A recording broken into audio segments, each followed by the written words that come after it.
Guys कैसे हैं आप लोग। आई होप अच्छे होंगे। आज हम सैम्पल पेपर का सॉल्यूशन करने वाले हैं। अरिहंत का मैं पेपर कराऊंगा आपको, पर डे वीडियो डालूंगा। ठीक है बेटा। तो देखिए, सबसे पहले हम आज जो है ऑब्जेक्टिव टाइप क्वेश्चन करते हैं। बहुत ही आराम से करेंगे, कोई दिक्कत वाली बात नहीं है कहीं से भी। ठीक है ना। चलो देखो, क्वेश्चन नंबर 1 देखो। पहले कह रहा है कि एक चार्ट होलोस्फीयर है और सॉलिड स्फीयर है। देखो क्वेश्चन नंबर 1 देखो। होलोस्फीयर तुम समझते ही हो ना, जैसे एक बॉल हो और बीच में उसमें छेद हो रहा हो। ठीक है, या ये कह सकते हो एक ट्यूब होती है, जो आपकी जो गाड़ियों की जो ट्यूब्स होती है, जो मोटरसाइकिल के जो टायर्स होते हैं उनमें जो ट्यूब पड़ती है, वो ट्यूब्स होती है, वो हॉलो ही तो होती है। आप अगर उसमें हवा भरते हैं तो बीच में जो है एक होल होता है। तो ऐसे होलोस्फीयर है।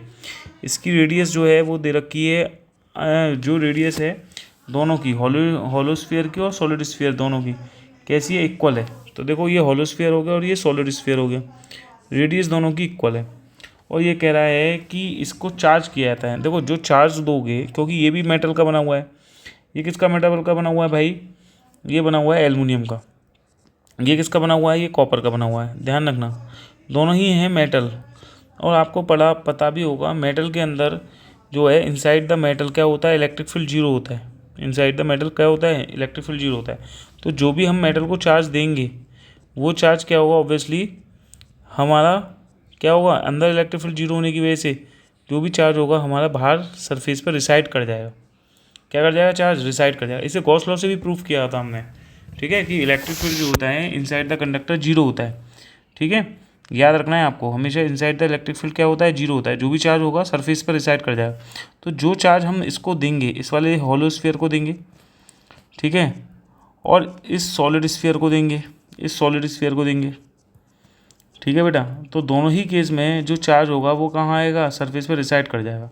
तो जो भी चार्ज हम देने वाले हैं भाई, जो भी चार्ज हम देने वाले हैं वो चार्ज क्या होगा? इक्वल चार्ज सरफेस पर रिसाइड करेगा, क्योंकि इसका जो वॉल्यूम होगा स्फीयर का, आप देखें इनका और इसका दोनों का 4/3 4/3 और क्यू होगा। तो जो भी चार्ज देंगे वो दोनों चार्ज क्या होगा? सेम ही होगा, जो कि इन दोनों पे क्या करेगा? इक्वल चार्ज डिस्ट्रीब्यूट हो जाएगा। क्योंकि ये कह रहा है इलेक्ट्रोस्टैटिक इक्विलिब्रियम। बेटा, इलेक्ट्रोस्टैटिक इक्विलिब्रियम में मतलब ये होता है कि इस पर कोई नेट फोर्स तो लग नहीं रहा। ठीक है, जो भी चार्ज हम दे रहे हैं वो जो चार्ज वहीं की वहीं रखा रहेगा। इस पर नेट फोर्स जीरो है। जब नेट फोर्स जीरो होगा, कोई फोर्स ही नहीं लगेगा, तो जो चार्ज दिया जहाँ है वहीं का वहीं रहेगा। ठीक है, तो बस इसका मतलब यही होता है इक्विलिब्रियम, इलेक्ट्रोस्टैटिक मतलब होता है नेट फोर्स जीरो। देखो, आपने एक इलेक्ट्रोस्टैटिक शील्डिंग पढ़ी थी, इलेक्ट्रोस्टैटिक शील्डिंग। इसका आंसर तो ये होगा। देखो, दोनों स्फीयर है बोथ इक्वल चार्जेस।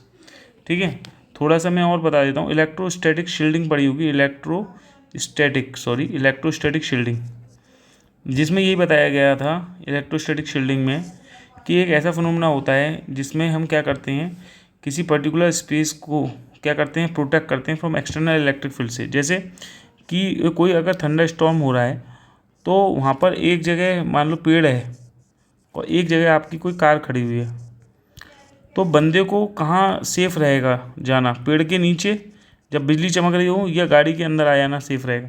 तो देखो, पेड़ के अगर नीचे आएगा, अगर बिजली गिरती है सीधे, अगर इसके गिरेगी तो धड़ाम से ये क्या होगा? इसकी डेथ हो जाएगी उसी समय, क्योंकि बिजली डायरेक्ट इसके ऊपर गिर रही है। ये बिजली है, देखिए बिजली है, देखिए बिजली आई, इसके ऊपर गिरी, ये धड़ाम से गिर गया, इसकी डेथ हो गई। अगर ये बंदा गाड़ी के अंदर होता, तो जो भी अगर बिजली गिरती तो बिजली के अंदर क्या होते? चार्जेस होते। और ये जो कार है ये मेटल की बनी हुई है, तो जो भी चार्ज होता है इसके सरफेस पे रिसाइड कर जाता ना।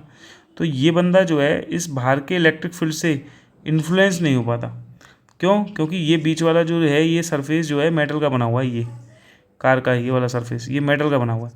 तो मेटल पे जो भी चार्ज होगा वो सरफेस के पे रिसाइड कर जाएगा, ना कि अंदर आएगा, क्योंकि अंदर इलेक्ट्रिक फील्ड की वैल्यू क्या होगी? जीरो। क्योंकि तुम्हें पता है अगर इलेक्ट्रिक फील्ड जीरो होगा तो इस पर कोई फोर्स नहीं लगेगा। क्योंकि किसी भी चीज़ पर फोर्स जब लगता है जब कोई वो इलेक्ट्रिक फील्ड में हो।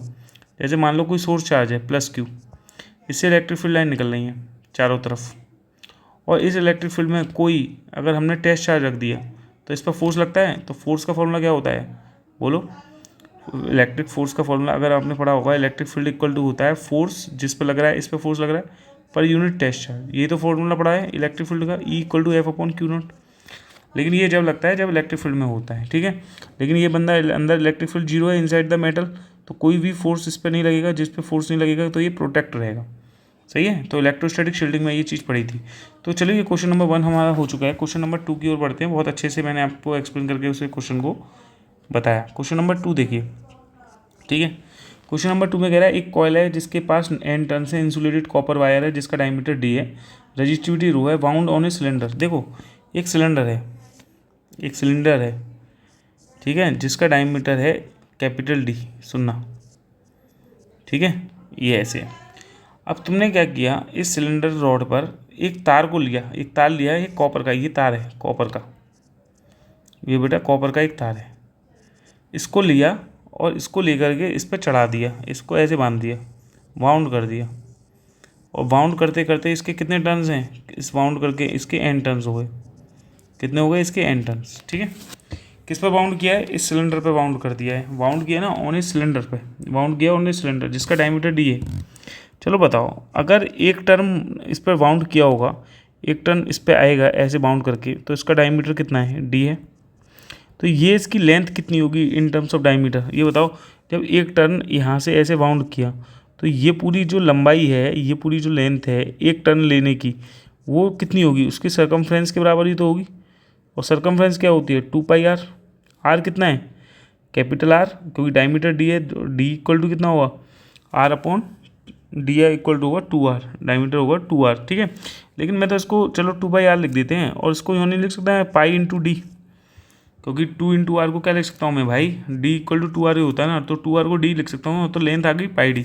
लेकिन ये एक इतने लपेटे की आई, मतलब इतना एक कॉइल मतलब एक टर्न की आई, लेकिन ऐसे तो टर्न बहुत सारे हैं ना, कितने टर्न है, एन टर्न है। तो ये बताओ एक कॉइल की आई है ये लेंथ पाई डी, ऐसे एन कॉइल की लेंथ कितनी होगी, एल डैश। भाई एन कॉइल की कितनी होगी, जब एक कॉइल की पाई डी है तो एन कॉइल की कितनी होगी बताओ, n into pi into d तो ही होगी, ये लेंथ होगी। तो एल डैश बराबर हो गया n into pi into d, सही है, ये आ गया।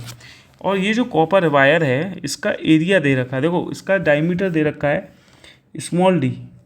जब स्मॉल डी इसका डायमीटर दे रखा है, ये पतला सा वायर है एक छोटा सा, इसका डायमीटर स्मॉल डी दे रखा है, तो बताओ इसका क्रॉस सेक्शन ए, ऐसे मान लो ये डायमीटर, ये बहुत छोटा सा डायमीटर दे रखा है, ये वाला डायमीटर डी दे रखा है, ठीक है। इसका एरिया बताओ, इसका क्रॉस सेक्शनल एरिया कितना होगा, एरिया होता है वैसे पाई आर स्क्वायर, है ना, लेकिन रेडियस को डायमीटर के टर्म्स में बोल दोगे तो आर इक्वल टू हो जाएगा d/2 का होल स्क्वायर, क्योंकि देखो डायमीटर होता है 2 इंटू आर, तो रेडियस हो जाएगा डायमीटर का आधा, तो ये हो जाएगा पाई अपॉन 4 डी स्क्वायर, ये आ गया एरिया। अब तुमसे पूछ क्या रहा है, वो पूछा रेजिस्टेंस बता दो दो एंड के बीच में, इस और इसके बीच में, इसके और इसके बीच में बेटा, दो एंड के बीच में रेजिस्टेंस पूछा है। तो रजिस्टिविटी तो सेम होने वाली है, रो इक्वल टू होता है वैसे RA/L, एल कितनी है इसकी, एल डैश, क्लियर है। तो बताओ चलो कि रो इक्वल टू रो ही रहने दो, देखो आंसर देखो उसमें रो आ रहा है, ठीक है। अच्छा रजिस्टेंस जो है वो कितना है, आर है, वो तो पूछा ही ना आर, कोई दिक्कत नहीं है। अच्छा एरिया कितना होगा, इसमें डी स्क्वायर आ रहा है, देख लो आज डी स्क्वायर है, तो एरिया में पाई अपॉन 4 डी स्क्वायर लिख सकता हूँ, कोई प्रॉब्लम नहीं है। एल डैश की वैल्यू कितनी है, एन पाई डी, देखो पाई डी या एन डी आ रहा है कहीं ना कहीं, तो एन पाई डी हो गया, बोलो कोई प्रॉब्लम। देखो यहाँ से आप देखो पाई से पाई उड़ गया, ठीक है, तो रो इक्वल टू आ गया ये r into d square upon 4 into n into d. तुम्हें चाहिए क्या भैया, आर चाहिए तो इसको सबको इधर ले आओ, आर चाहिए तो इसको सबको इधर ले आओ, इसको मल्टीप्लाई कर दो, देखो आर इक्वल टू हो जाएगा ये 4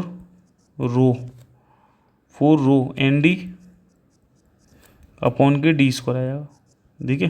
तो देखो इसमें कहाँ आ रहा है, 4 rho N D upon D square आ रहा है, ये आ रहा है आंसर, सही है, ये आंसर आ गया, ठीक है। चलो क्वेश्चन नंबर 3 पे आओ, ठीक है। क्वेश्चन नंबर 3 पे सिंपल सवाल था ये तो। क्वेश्चन नंबर 3 देखो, if the phasor diagram device AC supply shown in figure then which of the following statement is true. इस फेजर डायग्राम के बेहाफ पर कौन सा स्टेटमेंट नीचे जो दिए गए हैं उनमें से सही है।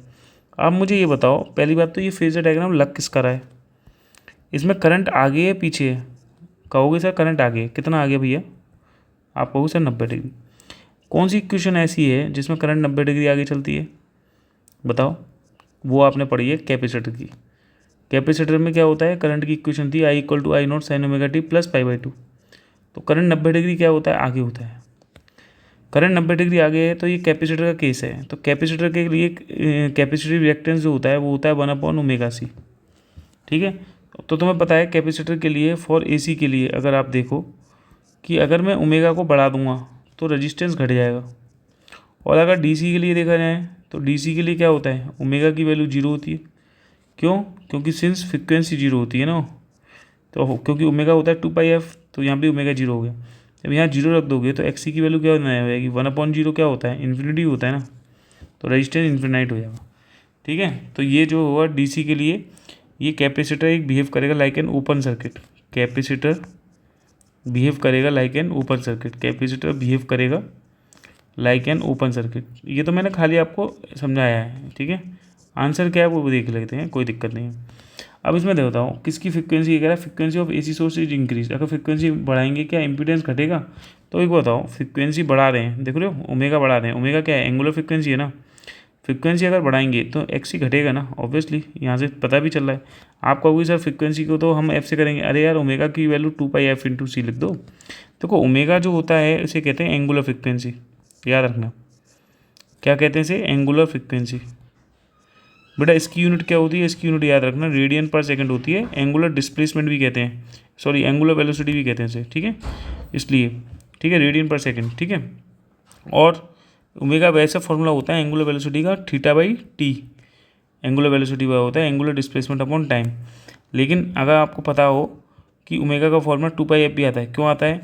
क्योंकि जब ओमेगा थीटा जो होता है एंगुलर डिस्प्लेसमेंट, अगर देखें पूरा, अगर एक चक्कर लगाएगा तो ये बताओ ये एक चक्कर लगाने में कितना एंगुलर डिस्प्लेसमेंट पूरा कर लेगा? 2π पूरा 360 डिग्री। और एक पूरा चक्कर लगाने में समय कितना होता है, टाइम पीरियड। और देखो 1 टाइम पीरियड को ही तो फ्रिक्वेंसी बोलते हैं, तो इसलिए ओमेगा का फॉर्मूला 2πf आ जाता है। और देखो यहाँ से यूनिट उसकी रेडियन पर सेकंड आती है, एंगल की रेडियन होती है और टाइम की सेकंड होती है, इसलिए 2πf आती है। ठीक है, तो यहाँ पे फ्रिक्वेंसी जैसे ही बढ़ाओगे, ओमेगा बढ़ा दो या फ्रिक्वेंसी बढ़ा दो, तो जैसे ही फ्रिक्वेंसी बढ़ेगी तो एक्सी की वैल्यू क्या हो जाएगी, डिक्रीज हो जाएगी। तो इसका आंसर क्या होगा? ए होगा। सही है, आंसर क्या आएगा? तीसरे का ए आएगा। ठीक है, ठीक, चलिए और देख लीजिए क्वेश्चन नंबर 4 देखिए। क्वेश्चन नंबर 4 बहुत बढ़िया क्वेश्चन है। देखिए क्वेश्चन नंबर 4 में आप याद रखिए, देखिए ये कह रहा है कौन सा स्टेटमेंट ट्रू है रेडियो वेव्स और गामा वेव्स में। तो सबसे पहले तो मैंने आपको ये चैप्टर्स पढ़ाई नहीं है ना, आप कहेंगे अरे नहीं, तो देखिए अभी कुछ चीज़ें हैं जान लीजिए। ठीक है, कोई बात नहीं पढ़ा है तो बहुत सिंपल क्वेश्चन है वैसे ये। देखिए कुछ सीरीज़ लिख रहा हूँ जिससे आपको पता चलेगा कि किसकी फ्रिक्वेंसी ज़्यादा रहती है। जिसकी फ्रिक्वेंसी ज़्यादा होगी उसकी एनर्जी भी ज़्यादा होगी, ध्यान रखना, क्योंकि फ्रिक्वेंसी और एनर्जी में रिलेशन होता है। अभी लिखता हूँ, पहले ये तरीका याद रख लो किसकी फ्रिक्वेंसी ज़्यादा होगी किस वेव्स की। तो देखो गामा रेज होती है, ये ट्रिक याद कर लो पहले। एक तो गड्डी X U V in my range, ये एक ट्रिक है। किसके लिए? ये जो आपको इलेक्ट्रोमैग्नेटिक वेव का स्पेक्ट्रम होता है ना, उसमें जितनी जो रेज होती हैं, गामा रेज, एक्स रेज, उसको याद करने का ट्रिक है। देखो गड्डी का मतलब गामा रेज, एक्स का मतलब होता है एक्स रेज, यू का मतलब होता है बेटा यूवी रेज जो होती है ना, ultraviolet rays, UV rays. V का मतलब होता है, ये आप याद रखना, विजिबल रेज।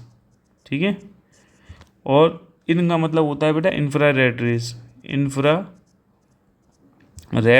रेज। ठीक है, और माई का मतलब होता है माइक्रोवेव्स। कौन सी होती हैं? माइक्रोवेव्स। ठीक है, इसके अलावा रेंज मतलब याद रखना रेडियो वेव्स। तो इसमें याद रखना ये जो होती हैं, जब हम नीचे से ऊपर जाएंगे तो फ्रिक्वेंसी बढ़ेगी, ध्यान रखना।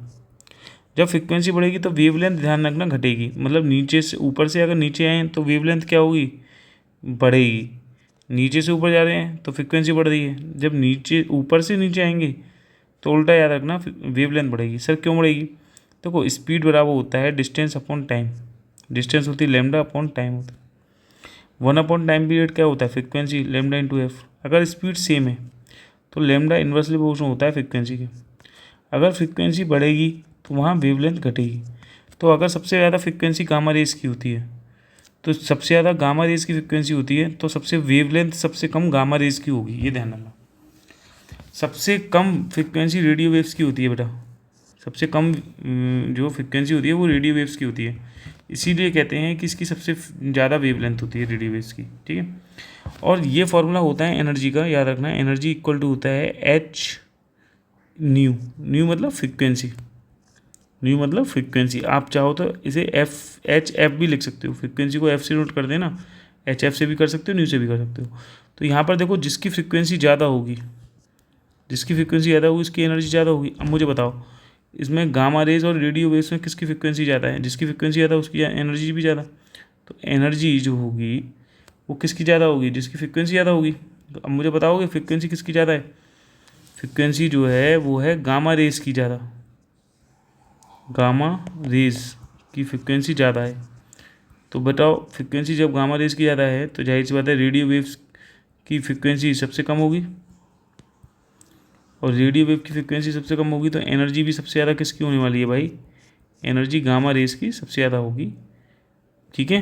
गामा रेज की एनर्जी सबसे ज़्यादा होगी किससे? एनर्जी ऑफ रेडियो वेव से। ये इसका आंसर होगा, ठीक है। ये ट्रिक्स हो गई आपके पास कि गड्डी XUV, जो गड्डी होती है, गाड़ी होती है हमारी XUV, वो हमारी रेंज में है, इन माई रेंज। तो इस तरीके से याद रख सकते हो, gamma rays, X rays, UV rays, visible rays, infrared, microwave, radio waves, ये इलेक्ट्रोमैग्नेटिक स्पेक्ट्रम में आती है। तो उसके हिसाब से अगर हम देखें बच्चे मेरे, ठीक है, उसके हिसाब से देखें तो कौन सा आंसर होगा इसमें बताओ? ये आएगा the energy of radio waves is lesser than that of gamma rays, ठीक है, डी आंसर होगा, ठीक है। चलिए कोई बात नहीं, इसको आप नोट कर लीजिएगा, ठीक है। चलिए नेक्स्ट क्वेश्चन पढ़ते हैं। क्वेश्चन नंबर है 8, ठीक है बेटा, क्वेश्चन नंबर है 8, ठीक। क्या है क्वेश्चन नंबर? ये सॉरी, हाँ 8 है। ये कह रहा है एक charge particle is projected along the axis of current carrying loop. Current carrying loop मतलब एक सोलिनॉइड दे रखा है, देखो एक करंट कैरिंग लूप होता है, एक सोलिनॉइड, करंट कैरिंग है, ध्यान रखना, करंट कैरिंग मतलब ये करंट ले आ रहा है।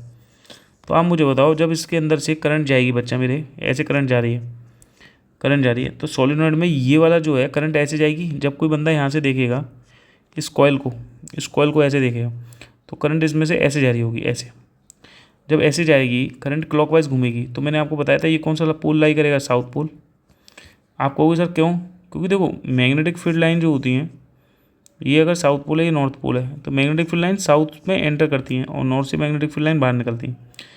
तो आप मुझे बताओ कि करंट की डायरेक्शन ऐसे है, ऐसे है ना, क्लॉकवाइज। अब क्लॉकवाइज अगर उंगली को आप कल करोगे, उंगली को कल करो करंट की डायरेक्शन में, तो अंगूठा जो है एक्सटेंडेड थंब किधर जाएगा? अंदर की ओर जाएगा ना, अंदर की ओर जाएगा ना। तो एक्सटेंडेड थंब अंदर की ओर जाएगा, तो एक्सटेंडेड थंब शो क्या करता है?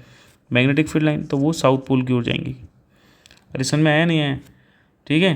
तो करंट अगर क्लॉकवाइज ये साउथ पोल लाई करेगा, ये नॉर्थ पोल लाई करेगा। भाई करंट की डायरेक्शन में उंगली को कल कर दो, कल करोगे, अगर फिंगर्स को कल करोगे, इधर फिंगर अगर कल होंगी, ऐसे फिंगर कल करोगे, तो जो तुम्हारा एक्सटेंडेड थंब होगा वो एक्सटेंडेड थंब अंदर की ओर जाएगा, इस डायरेक्शन में जाएगा। एक्सटेंडेड थंब इस डायरेक्शन में जाएगा, अंदर की ओर, सही है। जब थंब अंदर की ओर जाएगा तो जाहिर सी बात है ये साउथ पोल लाई करेगा। और अगर करंट एंटी क्लॉकवाइज होती है तो बताया था ये नॉर्थ पोल लाई करता है, ठीक है। इसमें इसका अपोजिट जो होगा वो नॉर्थ होगा। तो मैग्नेटिक फील्ड लाइन हमेशा याद रखना साउथ से नॉर्थ की ओर जाएंगी।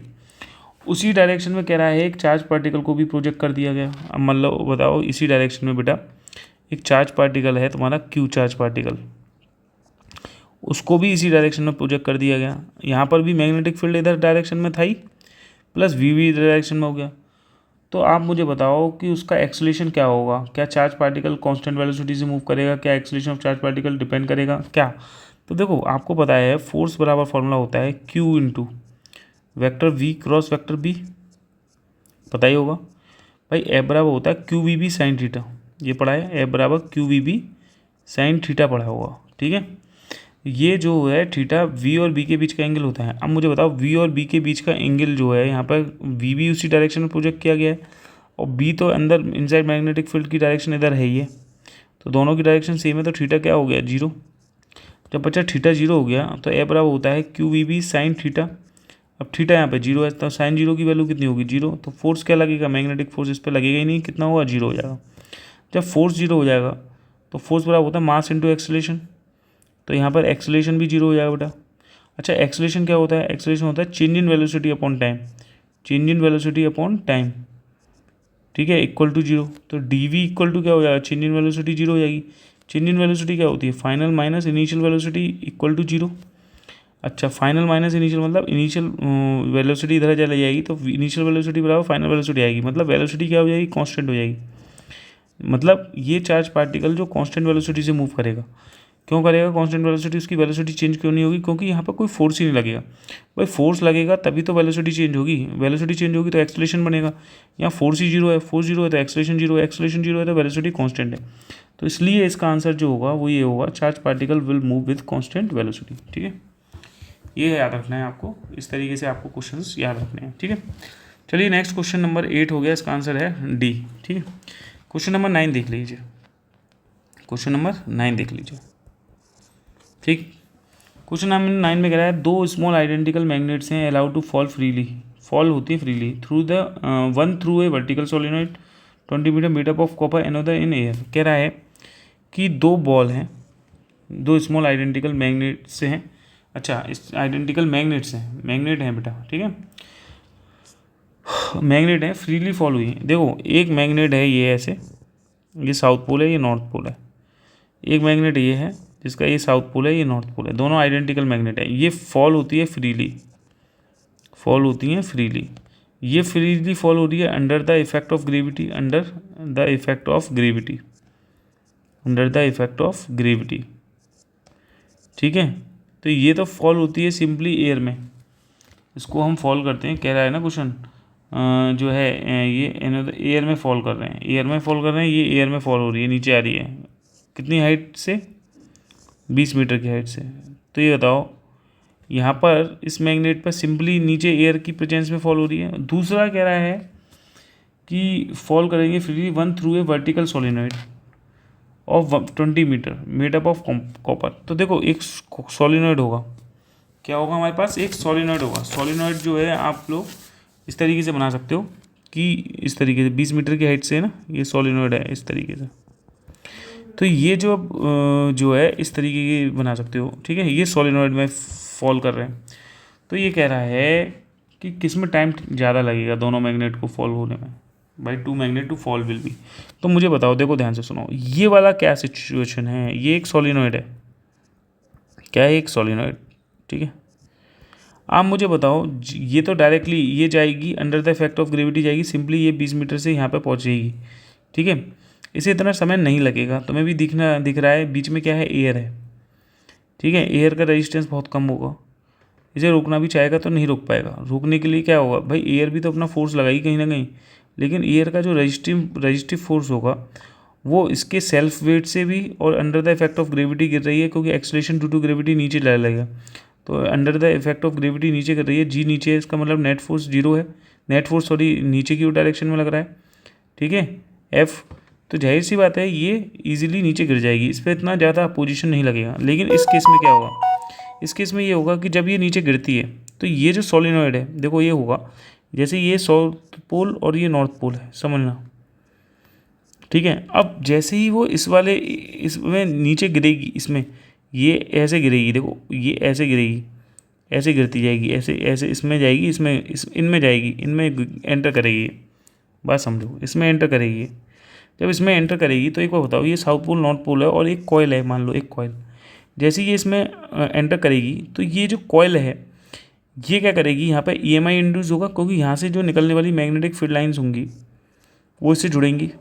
ये क्या करेगा, उन मैग्नेटिक फील्ड लाइन जो इससे जुड़ रही हैं, मैग्नेटिक फील्ड लाइन जुड़ने की वजह से फ्लक्स में चेंज होगा, फ्लक्स में चेंज होगा तो EMF इंड्यूस हो जाएगा, EMF इंड्यूस हो जाएगा। EMF इंड्यूस होगा तो वो क्या करेगा, इनके जुड़ने का अपोज करेगा, तो ये मैग्नेटिक फील्ड लाइन बाहर निकालेगा। बाहर कब निकालेगा, जब ये क्या होगा, कौन सा पोल होगा बेटा ये, जब ये एक नॉर्थ पोल होगा, हो जाएगा नॉर्थ पोल। भाई नॉर्थ पोल ये होगा तभी तो रिपल्शन होगा, रिपल्शन होगा तभी तो ये इसका अपोज करेगा, नहीं करेगा। तो ये बताओ, जब अपोजिशन होगा तो यहाँ पे जी अपोजिशन जो होगा इसका अपोजिट डायरेक्शन में फोर्स लगेगा, तो जिसकी वजह से ये क्या होगा, अपोजिशन की वजह से ये जो मैग्नेट सोलिनॉइड के अंदर गिरेगी, ये समय लेगी नहीं लगेगी नीचे तक पहुँचने में, क्योंकि इसको अपोजिशन का सामना करना पड़ेगा। क्योंकि यहाँ पर जो होती हैं, मैं अब शब्द यूज़ करूँगा तो आपको अलग परेशानी होगी, बस ये मान लो एडी करंट्स वैसे होती हैं। चलो छोड़ो, इसका अपोजिशन चालू होने लगेगा क्योंकि मैग्नेटिक फील्ड लाइन इससे कंटिन्यूसली जुड़ेंगी। यहाँ तो एक कॉइल नहीं है, बहुत सारी कॉइल्स हैं, 20 मीटर तक कॉइल ही कॉइल है।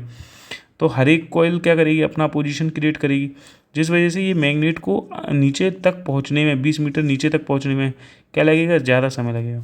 तो इसलिए यहाँ पर याद रखना कि more for the magnet falling through the solenoid, या मोर, ये टाइम ज़्यादा लेगी जो सोलिनॉइड के अंदर हुआ। ठीक है, तो इस क्वेश्चन को ऐसे समझ लेते हैं। चलो ठीक है, ज़्यादा वैसे नहीं है, टफ क्वेश्चन नहीं था। ठीक है, समझ में आया होगा आई होप। क्वेश्चन नंबर 10 देख लो। क्वेश्चन नंबर 10 बहुत बढ़िया क्वेश्चन है। क्वेश्चन नंबर 10 को देख लेते हैं, क्वेश्चन नंबर 12 को देख लेते हैं। ठीक है, देखिए क्वेश्चन नंबर 10 क्या कह रहा है। क्वेश्चन नंबर 10 क्या कह रहा है, क्वेश्चन नंबर 10 में आप देखें, ईएमएफ जनरेट कह रहा है by AC generator, v equal to v naught sine omega t, voltage बनते हैं। कह रहा है कि क्या ईएमएफ होगा जब हम एंगुलर फ्रिक्वेंसी को डबल कर देंगे। तो एक बार बताओ, ये जो फॉर्मूला तुम्हारे पास v equal to v naught sine omega t आता है, ये कैसे आता है एसी जनरेटर में। तुम्हें पता है कि एक कॉयल होती है, एक कॉयल होती है, ठीक है, ये कॉयल है, ये हम इसको मैग्नेट के बीच में रखते थे, नॉर्थ पोल और साउथ पोल। ठीक है, एसी जनरेटर में क्या होता था, करंट जनरेट होती थी। तुम क्या करते थे, इसको तुम देते थे फोर्स, भाई फोर्स देते थे, हत्थे को घुमाते हो, हत्थे को घुमाओगे तो ये घूमेगा, टॉर्क लगेगा, और ये मैग्नेटिक फील्ड तो की प्रेजेंस में रखते हैं कॉयल को, तो इसकी वजह से करंट जनरेट हो जाती है। ये देखो करंट जनरेट हो जाती है, करंट इंड्यूस हो जाती है, ये दिखा रहा हूँ रेड पेन से, ये देखो करंट जनरेट हो जाती है। लेकिन किसकी वजह से हो रही है करंट जनरेट, ये कॉयल घूमेगी, जब कॉयल घूमेगी तो फ्लक्स में चेंज आता है। तो इंड्यूस्ड ईएमएफ एन कॉयल होती है, तो N into D phi by D T होता है फ्लक्स का फॉर्मूला, इंड्यूस्ड ईएमएफ का, सॉरी, क्योंकि जब करंट जनरेट होगी, करंट जनरेट होने से पहले ईएमएफ इंड्यूस हुआ होगा ना कहीं, और ईएमएफ इंड्यूस किसकी वजह से होगा, फ्लक्स के चेंज की वजह से। जब ये कॉयल घूमेगी तो मैग्नेटिक फील्ड लाइंस में, तो मैग्नेटिक फील्ड लाइन को कट करेगी, मैग्नेटिक फ्लक्स चेंज होगा, उसकी वजह से ईएमएफ इंड्यूस होगा, यही तो था। अब फ्लक्स का फॉर्मूला जनरल क्या होता था, B A cos theta, theta क्या होता था, थीटा को हम ओमेगा टी भी बोलते हैं, क्यों, क्योंकि एंगुलर वेलोसिटी होता है ना डिस्प्लेसमेंट अपॉन टाइम, तो थीटा बराबर हो गया ओमेगा इंटू टी। तो डी फाई इसकी जगह ले सकते हैं induced EMF minus N into D upon D T, phi की वैल्यू लिख सकते हैं B A cos omega T. ये फॉर्मूला ड्राइव कर रहा हूँ कि ये फॉर्मूला आया ऐसे है, ठीक है, ई लिख लिया, तुम बी चाहे वो वी लिख लेना, minus N into B into A, differentiation कर दो, कॉस का कितना होगा, कॉस का होगा minus omega sine omega T, तो माइनस माइनस हो गया प्लस, तो ये हो गया बेटा N B A omega sine omega T, यही तो आएगा। ठीक है, अगर मैं यहाँ पे कंडीशन लगाऊं कि अगर साइन ओमेगा टी की वैल्यू अगर मैं 1 कर दूं तो इंड्यूस्ड ईएमएफ मैक्सिमम मिलेगा, मैक्सिमम होता है पीक वैल्यू उसकी, ई नॉट बराबर मिलेगा। तो यहाँ पर अगर पुट कर दें बच्चा, तो देखो यहाँ पे कर दे रहा हूँ मैं इसको, ई की जगह ई नॉट लिख सकता हूँ मैं, और ए हो गया N B A omega into इस साइन ओमेगा टी की वैल्यू कितनी लूँगा 1, तो ये आ गया maximum induced EMF N B A omega. ठीक है, ये आपको ध्यान रखना है। तो ये वैल्यू उठा करके यहाँ रख देंगे, तो क्या आ जाएगा, ई इक्वल टू आ जाएगा E naught sine omega T. Clear है, ये आ गया आपके पास, सही है, ये फॉर्मूला आ जाता है। जहाँ ई नॉट की वैल्यू याद रखो वो कितनी है, एन बी ए ओमेगा है। ठीक है, अब क्वेश्चन क्या कह रहा है ये कि अगर फ्रिक्वेंसी को, एंगुलर फ्रिक्वेंसी ओमेगा को डबल कर दिया गया, नेक्स्ट डे ओमेगा डैश बराबर हो गया 2 मेगा। अब बात समझो, तो एक बताओ, जो इंड्यूस्ड ईएमएफ था ई नॉट, देख रहे हो, ध्यान से सुनो, दोबारा में उन्होंने कहा अगर ओमेगा को डबल कर दिया जाए, ओमेगा के डैश की जगह 2 मेगा कर दिया जाए, तो ये बताओ ये फॉर्मूला क्या आ जाएगा, ई इक्वल टू, तो जो था ई नॉट साइन ओमेगा टी होता है, लेकिन यहाँ पे जो ई नॉट की वैल्यू थी वो थी N B A omega sine omega T, यही तो थी पहले वाले केस में। देखो पहले वाले केस में ई इक्वल टू था N B A omega sine omega T. ठीक है, अगर इफ़ ओमेगा को दूना कर दिया है, ठीक है, दूना कर दिया है, तो दूना कर दिया है तो क्या होगा, तो बच्चों देखो ओमेगा की जगह बस आपको 2 मेगा लिखना है, ओमेगा डैश लिख सकते हैं, नया इंड्यूस्ड ईएमएफ कितना हुआ, एन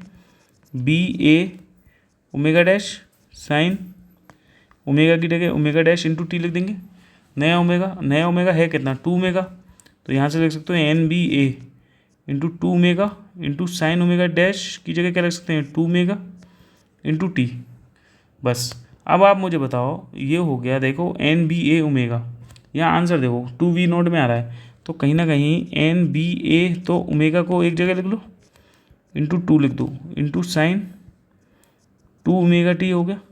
अच्छा एन बी ए ओमेगा को क्या लिख सकता हूँ मैं, इस एन बी ए ओमेगा को क्या लिख सकता हूँ मैं, ई नोट लिख सकता हूँ। तो बताओ इस एन बी ए ओमेगा को ई नोट लिख सकता हूँ, तो बच्चों इसको लिख दूंगा ई नोट इंटू 2, इंटू हो गया साइन 2 ओमेगा टी, यही तो आ गया ई डैश, तो ई डैश बराबर आ गया नया 2 E naught sine 2 omega into T. यहाँ आंसर देखो कितना आ रहा है, वी आ रहा है, तो इस ई डैश को इन्होंने वी मान लिया, बस कुछ नहीं किया। 2 वी नोट आ रहा है तो वी नोट लिख दो, साइन 2 ओमेगा टी चल ही रहा है 2 ओमेगा टी, तो ये आंसर आ जाएगा कहीं ना कहीं। ये देखो कहाँ पे है, ये वाला है, ठीक है बी है।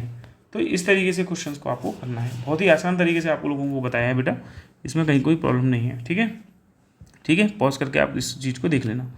चलिए अब क्वेश्चन नंबर 12 को मैं बहुत अच्छे से एक्सप्लेन करता हूँ। क्वेश्चन नंबर 12, देखिए क्वेश्चन नंबर जो 12 है वो क्या कह रहा है, बहुत अच्छे से देखिए क्वेश्चन नंबर 12 को समझना। देखिए इसमें इन्होंने एक सोलेनॉइड ऐसे दिए रखा है और पूछा है पॉइंट पी और पॉइंट क्यू पर जो मैग्नेटिक फील्ड बनेगा उसकी डायरेक्शन क्या एक दूसरे के इक्वल होगी, सेम डायरेक्शन में होंगी या अपोजिट होंगी, ठीक है। तो देखो सुनो, तुमने सबसे पहले बताओ एक डायपोल पढ़ा था, क्या पढ़ा था, एक डायपोल। डायपोल में आपने पढ़ा था डायपोल क्या होता है, जब दो इक्वल और अपोजिट चार्जेस होते हैं तो वो एक डायपोल फॉर्म करते हैं बेटा, ध्यान से सुनो।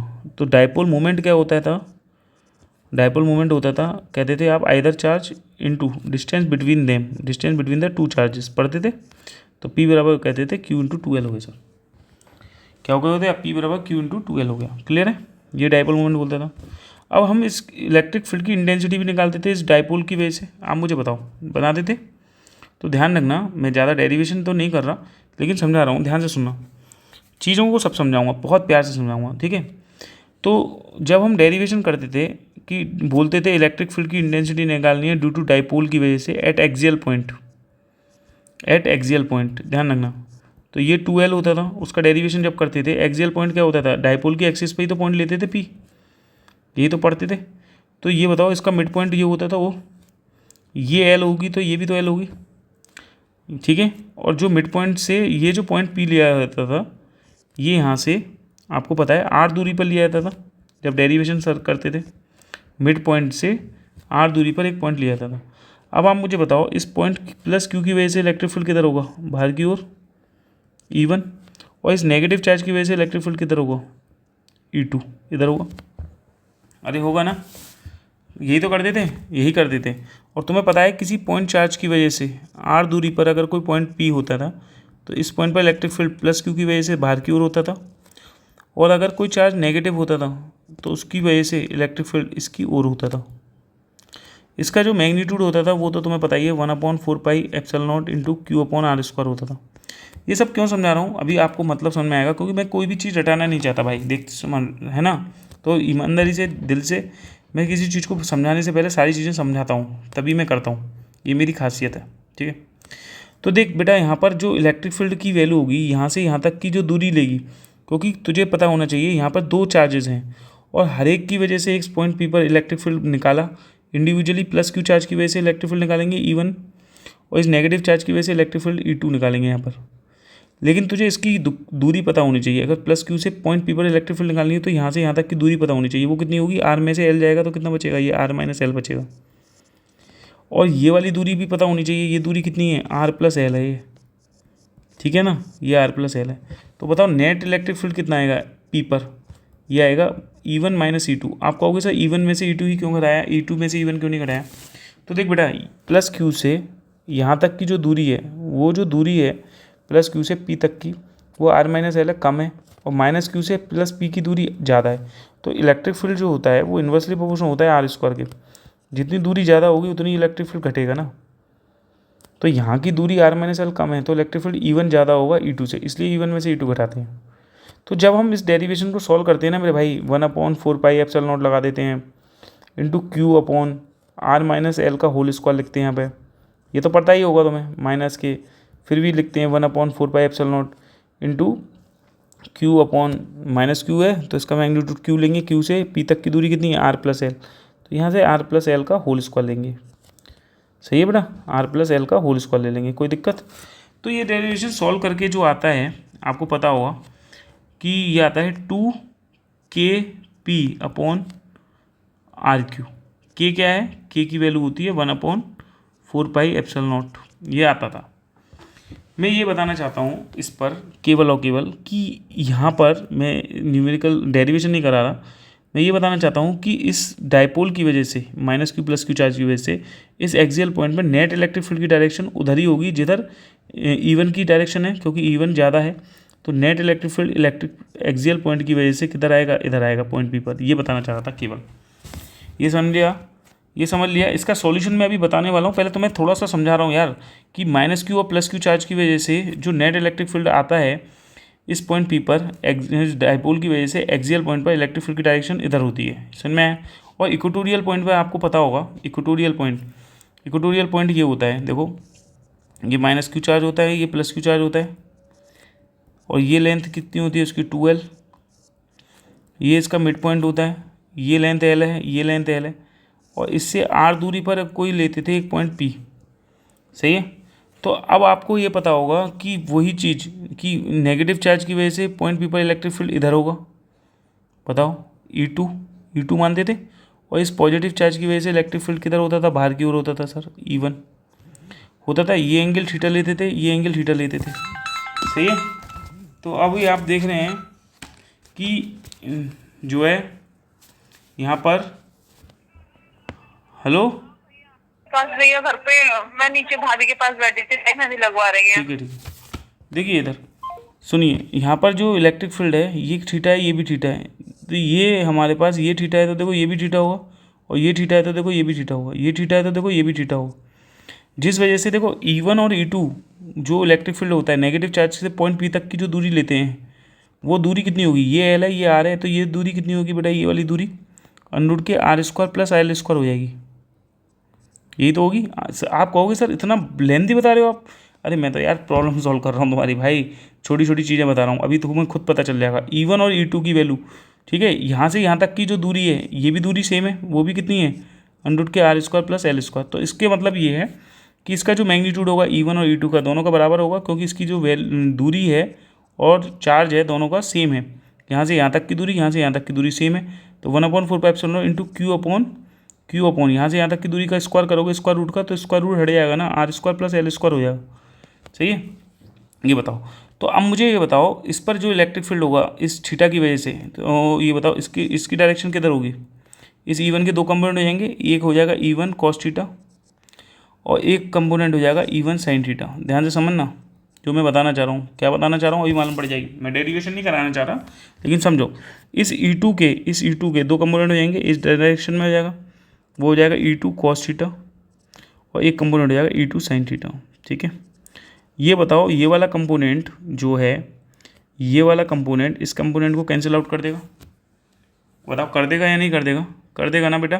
क्यों, E1 साइन थीटा और E2 साइन थीटा दोनों ही E1 E2 का मैग्नीट्यूड से बराबर एक दूसरे का अपोजिट है, तो ये एक दूसरे को कैंसिल आउट कर देंगे। तो नेट इलेक्ट्रिक फील्ड जो होगा पी पर वो कितना होगा, 2E1 cos theta plus E2 cos theta, ये होगा ना 2E1 कॉस थीटा। अब मुझे बताओ इसकी जो डायरेक्शन है, इसकी जो डायरेक्शन है मेरे भाई, तो इसकी जो डायरेक्शन है, तो मेन डायरेक्शन बताओ मुझे, इसकी डायरेक्शन जो E1 cos theta plus E2 cos theta की नेट डायरेक्शन जो होगी पॉइंट पी पर वो इधर ही तो होगी। ये क्या है, इलेक्ट्रिक फील्ड इक्वेटोरियल पॉइंट पर है। तो आपने क्या देखा कि इलेक्ट्रिक फील्ड इक्वेटोरियल पॉइंट पर जो होगा अपोजिट होगा। तो मैंने ये समझाया आपको कि कभी भी अगर डाइपोल होता है माइनस क्यू चार्ज और प्लस क्यू चार्ज, ध्यान रखना, उसकी वजह से अगर हम कोई भाई आप अगर इसको कर लेंगे ना आगे, तो E1 की वैल्यू लगानी है यहाँ पे 1/4 और कॉस थीटा को यहाँ से ले लेंगे। मैं डेरिवेशन नहीं सॉल्व कर रहा, मैं ये डायरेक्शन बता रहा हूँ। यहाँ पर जो डायरेक्शन थी minus Q plus Q charge की वजह से, उसकी वजह से नेट इलेक्ट्रिक फील्ड की डायरेक्शन इधर आई। क्यों, क्योंकि E1 में से जब E2 घटाओगे तो बड़े में से छोटा घटा रहे हो, बड़े में से छोटा घटा रहे हो, बड़े की डायरेक्शन E1 है, की डायरेक्शन इधर है, तो बड़े की डायरेक्शन ओवरऑल नेट की डायरेक्शन भी जो होगी वो इधर होगी। ये बताना चाह रहा हूँ। इधर क्या होता है कि वर्टिकल कंपोनेंट एक दूसरे को कैंसिल आउट करते हैं, तो इधर जो होता है नेट इलेक्ट्रिक फील्ड की डायरेक्शन इधर होती है, तो मेन जो इक्वेटोरियल पॉइंट पर डायरेक्शन होगी वो इधर होगी।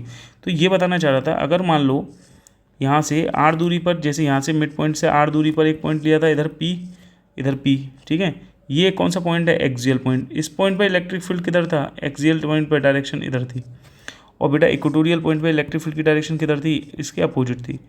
तो ये दोनों इलेक्ट्रिक फील्ड एक दूसरे के कैसे हो गए? अपोजिट नहीं हो गए? हो गए नहीं हो गए? बिल्कुल डिट्टो यही चीज़ यहाँ पर है बेटा। यहाँ पर भी इस पॉइंट पी पर जो मैग्नेटिक फील्ड, ये सोलेनॉइड होता है। अब ये कहोगे सर ये क्या बवाल है? अरे भाई देखो, कोई भी मैग्नेट जो होती है वो एक मैग्नेटिक डायपोल की तरह बिहेव करती है, नहीं करती? ये बताओ। साउथ पोल नॉर्थ पोल होता है, इसकी स्ट्रेंथ लेते थे हम -m, इसकी स्ट्रेंथ लेते थे +m। ये वैसा ही हो गया ना चार्ज, कि एक तरफ हो गया -q, एक तरफ हो गया +q। इसमें सिमिलरिटीज भी बता दे रहा हूँ मेरे भाई, ठीक है। तो यहाँ पर क्या पढ़ते थे कि एक चार्ज की वजह से r दूरी पर एक पॉइंट p पर इलेक्ट्रिक फील्ड +q चार्ज है, तो इसके दूर होगा E इक्वल टू होगा, फॉर्मूला होगा E equal to 1/4πε0 into Q/r²। यही तो पढ़ते थे, Q/r², ठीक है। r² है, ठीक है, ध्यान रखना, ठीक। यहाँ पर r² लिख लेना, हो नहीं रहा है, r² है, ठीक है। और यहाँ पर क्या पढ़ते हो कि स्ट्रेंथ +m है अगर, और r दूरी पर अगर कोई पॉइंट p है, तो इस पॉइंट पर मैग्नेटिक फील्ड की वैल्यू होती है इससे बाहर की ओर, जिसकी वैल्यू होती है μ0/4π इंटू m/r², ये होती है। अगर यहाँ पर चार्ज -q होता है और उससे r दूरी पर कोई पॉइंट p देते हैं, तो इसकी डायरेक्शन इधर होती है। किधर होती है? इधर होती है, ठीक है। और इसके लिए अगर इस चार्ज स्ट्रेंथ -m है और पॉइंट p पर, r दूरी पर कोई पॉइंट p पर मैग्नेटिक फील्ड देख रहे हो, तो वो किधर होगा? इधर होगा। उसकी वैल्यू भी कितनी होगी? वो भी वैल्यू तो यही होगी, μ0/4π इंटू m/r²। जैसे यहाँ पर इलेक्ट्रिक फील्ड निकलता था, उसकी वैल्यू भी क्या होती है? 1/4πε0 इंटू Q/r² होता है, ठीक है। तो ये भी तो एक डायपोल ही तो हुआ ना, मैग्नेटिक डायपोल। तो बेटा इसके लिए भी अगर हम देखें, एक मैग्नेटिक डायपोल, ये जो सोलेनॉइड होता है, देखो एक बाहर मैग्नेट की तरह ही तो बिहेव करेगा। कैसे? देखो, जब ये करंट ऐसे फ्लो हो रहा था, तो यहाँ पर ये साउथ पोल लिख रहे थे, यहाँ पर नॉर्थ पोल लिख रहे थे, क्योंकि जब कोई बंदा यहाँ से दिखेगा तो ये क्लॉकवाइज डायरेक्शन में करंट घूम रहा है। जब करंट क्लॉकवाइज डायरेक्शन में घूमेगा तो ये साउथ पोल होता है क्लॉक फेस रूल से, और जब करंट एंटी क्लॉकवाइज डायरेक्शन में घूमता है तो ये नॉर्थ पोल होता है। तो ये एक मैग्नेट नहीं बन गया? तो मैग्नेट बन गया तो इसकी स्ट्रेंथ -m+m नहीं लिख सकते? तो बताओ मुझे, अगर ऐसा है तो इसके एक्सियल पॉइंट पर अगर आप देखें, अगर मैं इसे मिटा दूं, तो इसके एक्सियल पॉइंट पर, एक्सियल पॉइंट कौन होगा मेरे बच्चों? देखो इसका एक्सियल पॉइंट यही तो होगा, यहाँ पे येलो लाइन से लेता हूँ। इसका एक्सियल पॉइंट मेरे बच्चों क्या होगा? एक्सियल पॉइंट यही तो होगा। इसकी वजह से नेट मैग्नेटिक फील्ड, जैसे वहाँ पे एक डायपोल बनना था -q, उसकी वजह से नेट मैग्नेटिक फील्ड इधर बनना था एक्सियल पॉइंट पे, और इसका मिड पॉइंट से, और इसकी लेंथ कितनी थी? 2l। ये भी तो डायपोल की तरह बिहेव कर रहा है, और इसके लिए मैग्नेटिक डायपोल मोमेंट होता है, याद रखना। जैसे यहाँ पे किया है, जैसे वहाँ पे -q+q की वजह से डायपोल मोमेंट होता था P = q × 2l।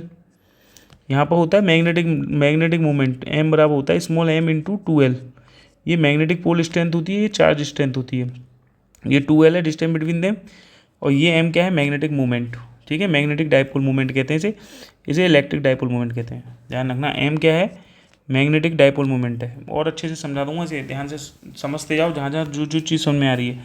उसके बाद मैंने बताया कि इसके मिड पॉइंट से यहाँ पर r दूरी पर ये पॉइंट P था, तो इस पर जो मैग्नेटिक फील्ड होगा, इक्वेटोरियल पॉइंट पर मैग्नेटिक फील्ड जो होगा वो हमेशा याद रखना अपोजिट होता है, ठीक है। यहाँ पर याद रखो, इसकी स्ट्रेंथ जो है -m से +m है, -m से +m की ओर की तो मैग्नेटिक मोमेंट की डायरेक्शन होती है। तो जो एक्सियल पॉइंट पर मैग्नेटिक फील्ड होता है उसकी डायरेक्शन मैग्नेटिक मोमेंट के डायरेक्शन के अलोंग होती है, और इक्वेटोरियल पॉइंट पर जो मैग्नेटिक फील्ड होता है उसकी डायरेक्शन मैग्नेटिक मोमेंट के अपोजिट होती है। तो यहाँ पर देखो, दोनों एक्सियल पॉइंट और इक्वेटोरियल पर मैग्नेटिक फील्ड की जो डायरेक्शन है वो एक दूसरे से अपोजिट है, तो इसलिए आंसर आएगा will be in opposite direction, ठीक है। मैग्नेटिक निवेल जो रिफ्लेक्ट होगी एट P एंड Q पर will be in opposite direction में होगी, ठीक है। तो ये क्वेश्चंस मैंने आपको बताए, क्वेश्चन नंबर 12 तक ही कराएं, आराम से कराएं, समझाए कराएं। आगे हम फिर सेक्शन बी का अलग पार्ट लेंगे, ठीक है। Thank you.